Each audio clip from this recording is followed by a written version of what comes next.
Hoy hablaremos acerca de los fariseos y los saduceos.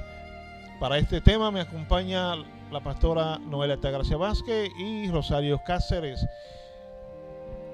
Este tema es de suma importancia y es bueno que cada uno de ustedes preste atención a la enseñanza de estas dos sectas, si se puede llamar así.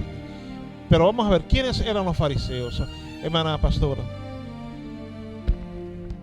Dice que los fariseos eran un grupo religioso y social influyente en el judaísmo en el siglo I, conocido por su estricta observancia de la ley de Moisés y las tradiciones orales.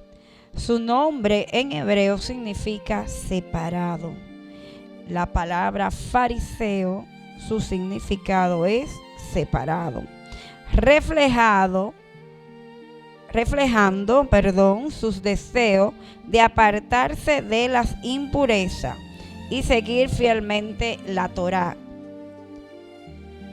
¿Qué son las tradiciones orales y la Torá?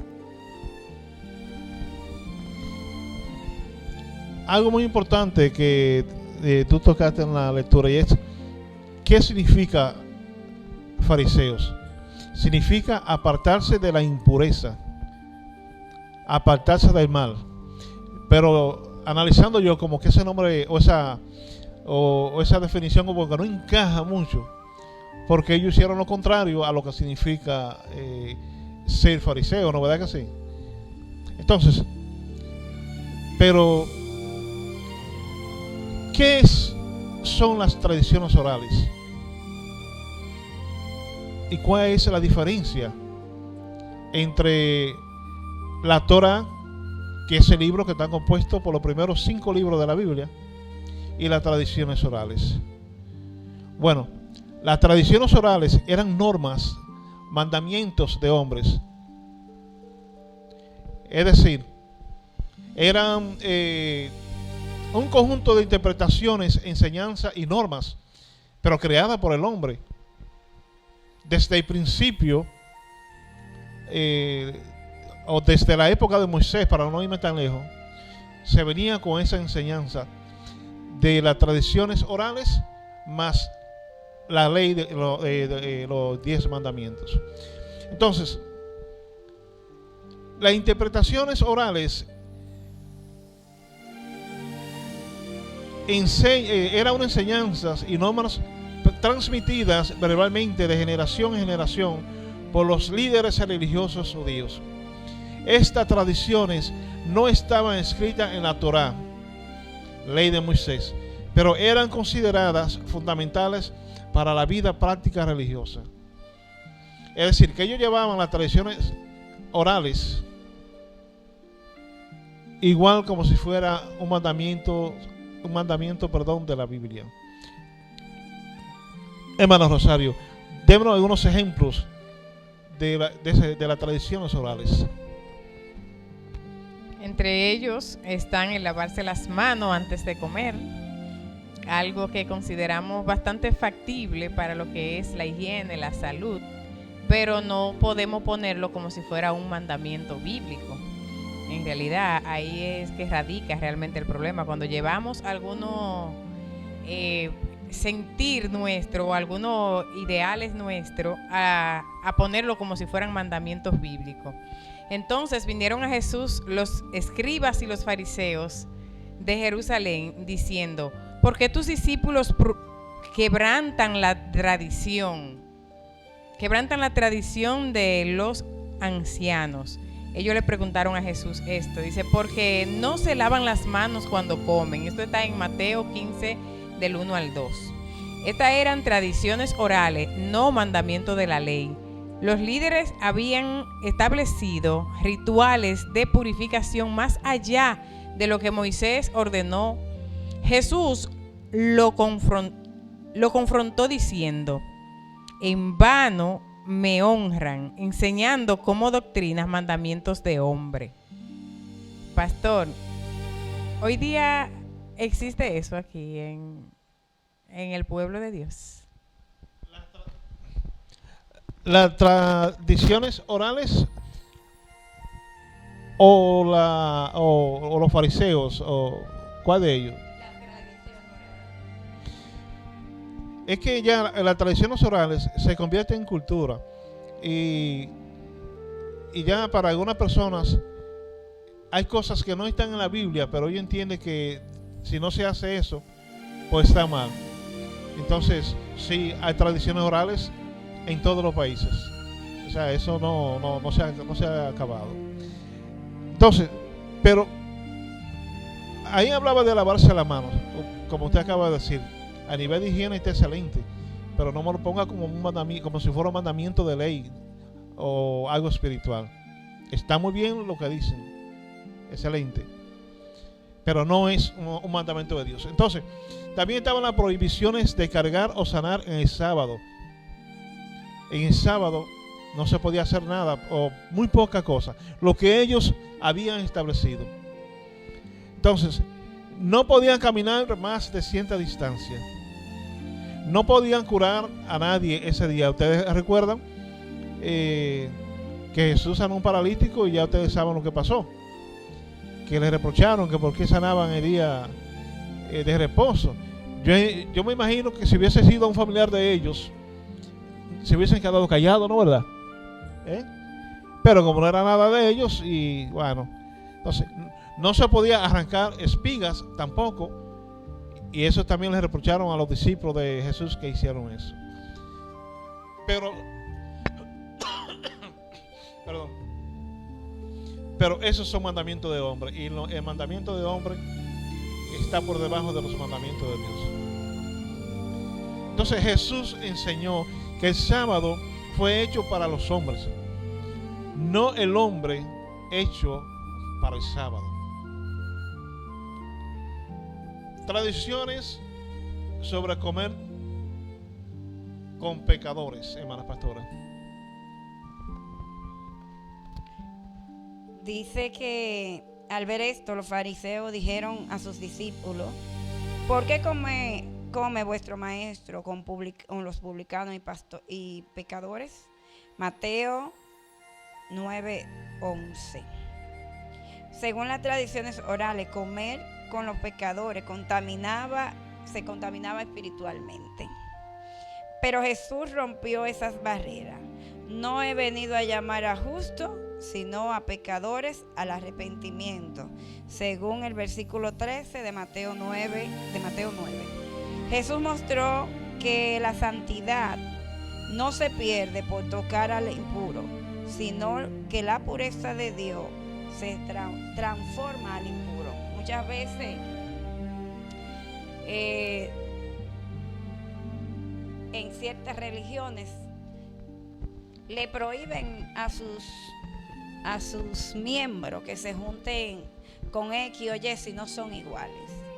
Yo creo que Dios no está en ese asunto, y que a veces trabajamos con lo que son las tradiciones de hombre, porque Dios dice que no hace acepción de personas, y dice que de tal manera amó Dios al mundo que envió a su Hijo unigénito para que todo que Él crea no se pierda, mas tenga vida eterna, no para un grupo específico, sino para todo el mundo. Y si Él no hizo acepción de personas, nosotros tampoco podemos hacerlo.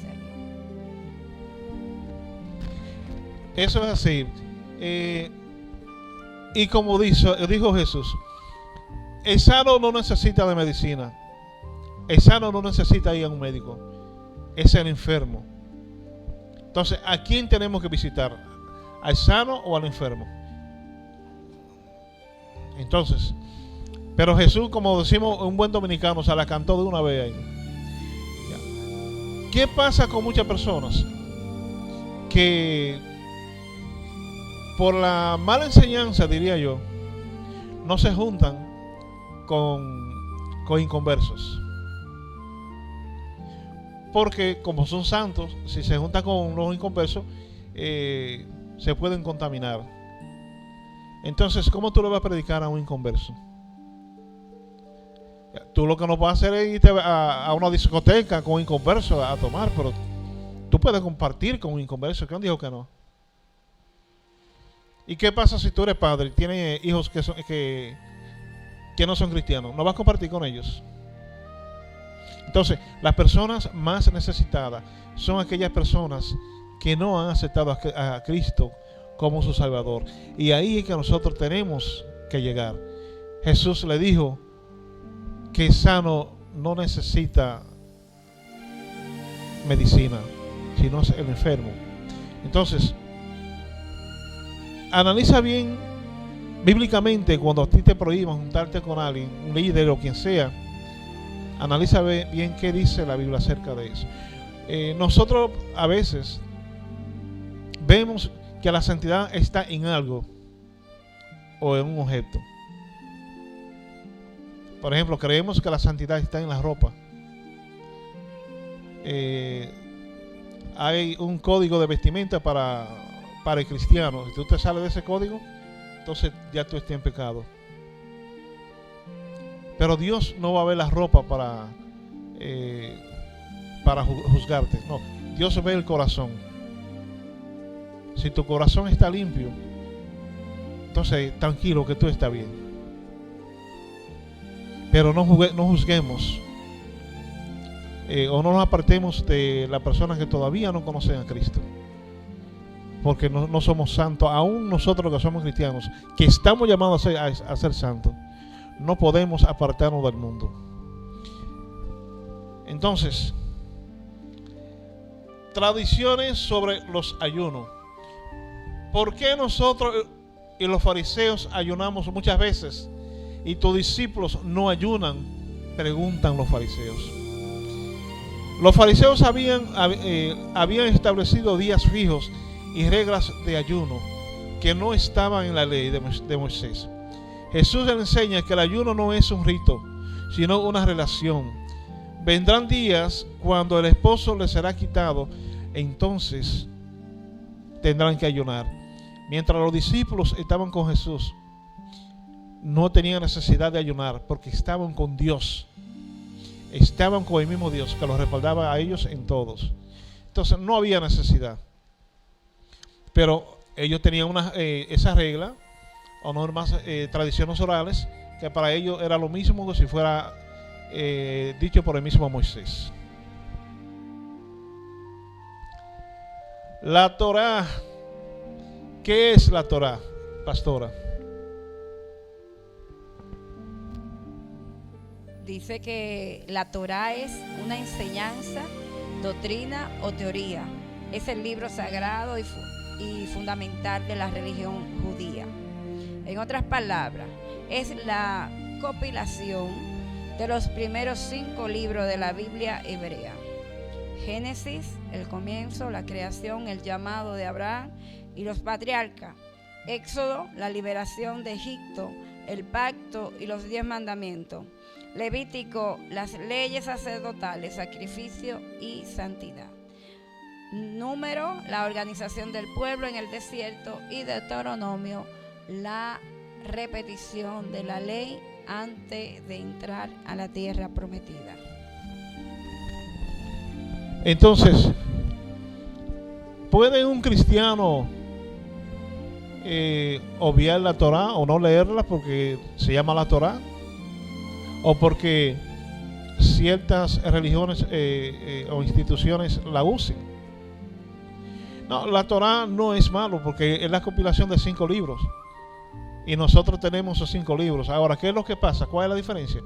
Que hay grupos que solamente estudian todo lo concerniente al Viejo Testamento. O sea, no le dan cabida, o para ellos no tiene nada de importancia de Jesucristo para acá. No creen en la muerte de Jesucristo. O que, en otras palabras, no creyeron en el Mesías. Hay muchos judíos los que lo rechazaron, que todavía no aceptan que Jesucristo vino hace más de 2000 años.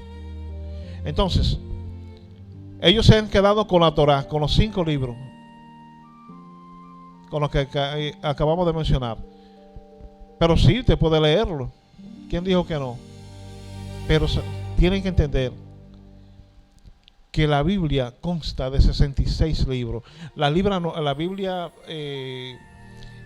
nuestra, la Biblia pentecostal, la Biblia que utiliza la gran mayoría, consta de 66 libros, no 72, no más de ahí. Entonces, desde Génesis hasta Apocalipsis, todo es válido. Entonces ya tenemos claro lo que es la Torá. No voy a mencionar quiénes la usan por ética, pero ustedes pueden investigar lo que no lo saben. Autor de la Torá, bueno, ¿quién es o a quién se le atribuye la autoría de la Torá? A Moisés. Es la persona que más está cerca de haberlo escrito. Entonces, tradicionalmente se conoce a Moisés como el autor humano de la Torá.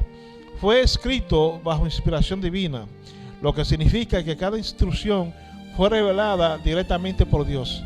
Y Jehová dijo a Moisés: escribe tú estas palabras, porque conforme a esta palabra he hecho pacto contigo y con Israel. También se le llama la ley de Moisés, aunque en realidad es la ley de Dios, entregada a través de Moisés. Fue lo único que Dios escribió, o que mandó a escribir directamente. La ley de los 10 mandamientos.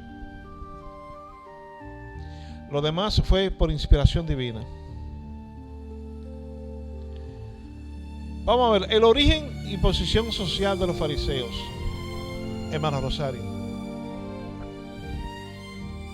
Provenían principalmente de la clase media y eran populares entre el pueblo.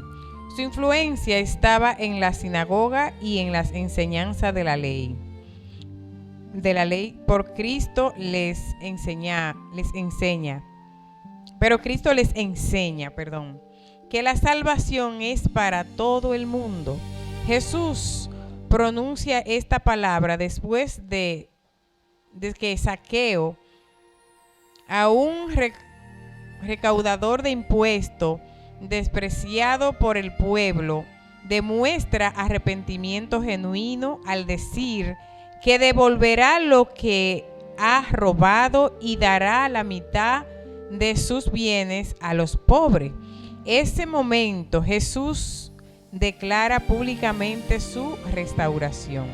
No solo lo perdona, sino que reconoce su fe y lo incluye nuevamente en el pueblo de Dios.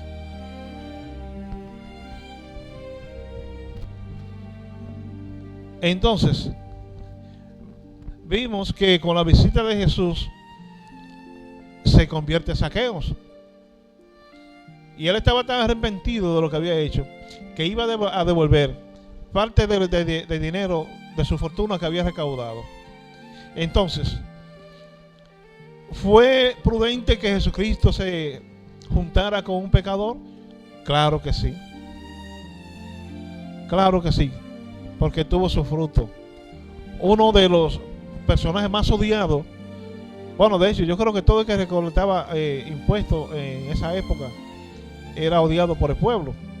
Sin embargo, Jesucristo tocó su corazón y Zaqueo alcanzó la salvación. Así que no dejes de juntarte con las personas que necesitan a Jesucristo, porque ellas necesitan que tú les prediques. Creencias doctrinales fariseos. Creían en la resurrección de los muertos. En Hechos 23, 6 al 8. Pastora, búscame eso ahí. Cualquiera que lo siga primero.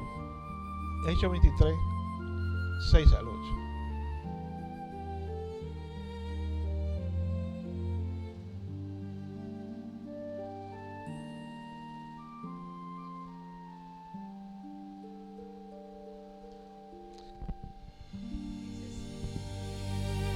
Hechos 23, verso 6 en adelante dice: entonces Pablo notando que una parte era de saduceo y otra de fariseos, alzó la voz en el concilio: varones hermanos, yo soy fariseo, hijo de fariseo.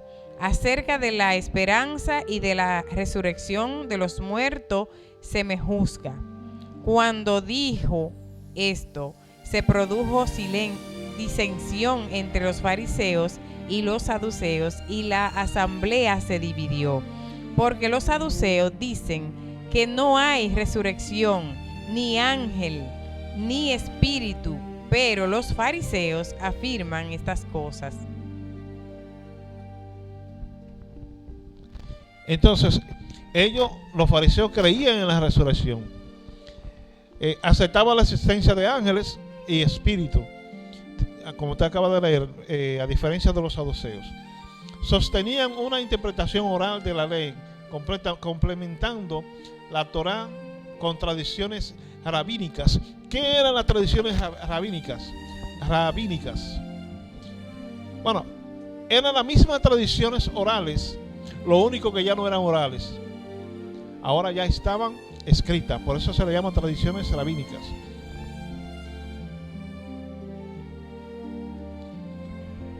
Los fariseos y la profecía de Mesías conocían la escritura, pero no reconocieron a Jesús como el Mesías. Es decir, los fariseos conocían perfectamente bien la escritura, pero no reconocieron al Mesías.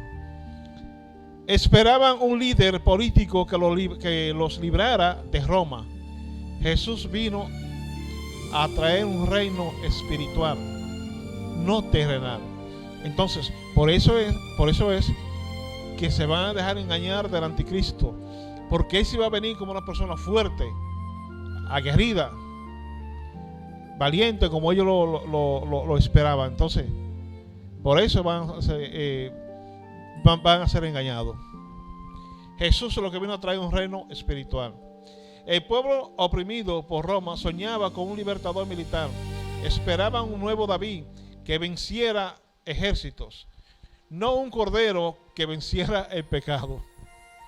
O sea, ellos esperaban un David que venciera ejércitos, pero vino un Mesías, vino Cristo, que lo que venció fue el pecado.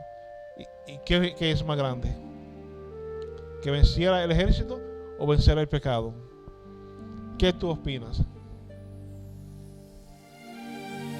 Su expectativa era un trono en Jerusalén, pero Jesús traía un trono celestial, pero ellos no lo aceptaron. Jesús vino a establecer un reino espiritual. Mi reino no es de este mundo. Juan 18:36. El reino de Jesús no se conquista con espadas, sino con arrepentimiento. Escucha bien. El reino de Dios se conquista con arrepentimientos y fe, no con espada. Es más difícil conquistarlo así, de esa forma. Me refiero con fe y con arrepentimiento. Mientras el pueblo pedía liberación política, Cristo ofrecía liberación interior. Él no vino a cambiar un gobierno, sino a transformar alma humana para llevarla al reino de los cielos. Hermana pastora, hubo una oración que hicieron dos personajes. Vamos a ver la primera oración. En Mateo capítulo 6, versículo 5, hay una historia donde oraban en público para ser visto por los hombres. Eran los fariseos. Y en esta parte dice que Jesús enseñó que la oración debe ser sincera y en lo secreto. Nos recuerda que Dios ve el corazón, no la apariencia. Jesús no condenó la oración pública, sino la hipocresía en la oración. Nos enseñó que la verdadera comunión no necesita audiencia. En lo secreto no hay aplauso, solo presencia divina. Búsqueme Lucas 18, 9 a 14. Lucas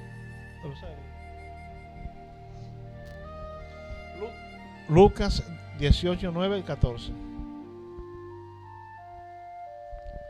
Vamos a ver la lectura, a ver qué fue lo que dijo Jesús acerca de estos dos personajes.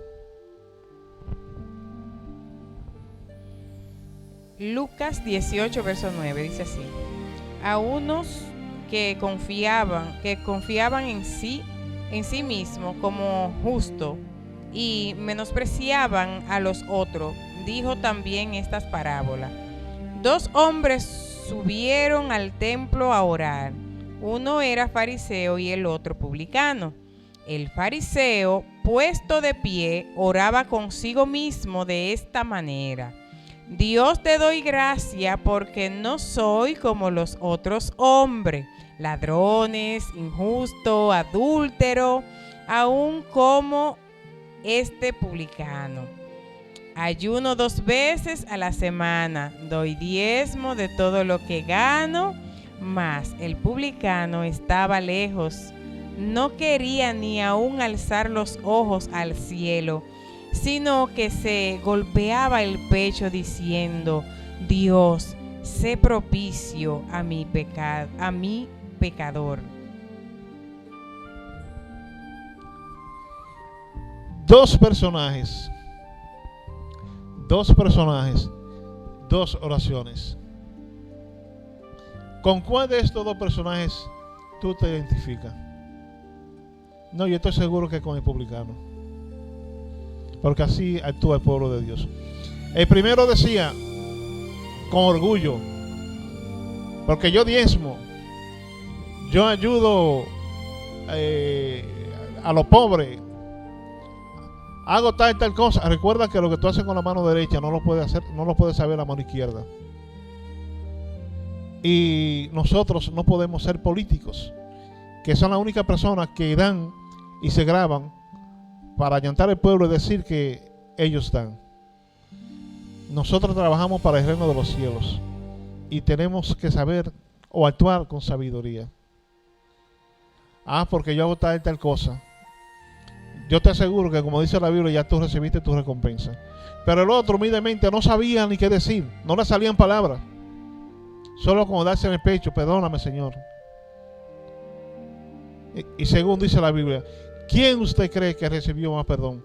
¿O qué oración usted cree que fue escuchada? La de publicano, no la de fariseo. Porque la Biblia dice que el que se ensalta será humillado. Pero el que se humilla, entonces, es bueno que tengamos eso claro para no caer en esa parte. Hay muchas personas que de hecho no hablan con otra persona porque están allá arriba y ven a la otra persona aquí abajo. Y no me refiero a nivel económico, me refiero a nivel espiritual, porque ellos se creen que espiritualmente están allá arriba y ven a uno chiquitico abajo. Pero no se jueguen con Dios.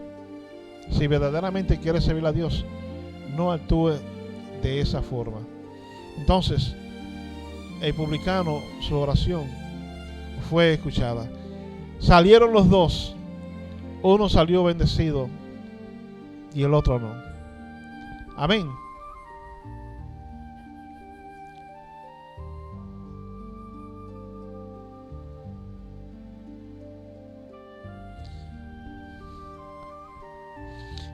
Entonces, algo muy importante, que hay personas que oran para ser vistos. Se dice que el fariseo oraba para ser visto. Y hay personas que cuando están en su casa se hincan en la galería o en la puerta hasta en la puerta de un negocio. Se hincan a orar para que el pueblo lo vea y diga: wow, pero este es un hombre de Dios. Ese hombre nada más para orando.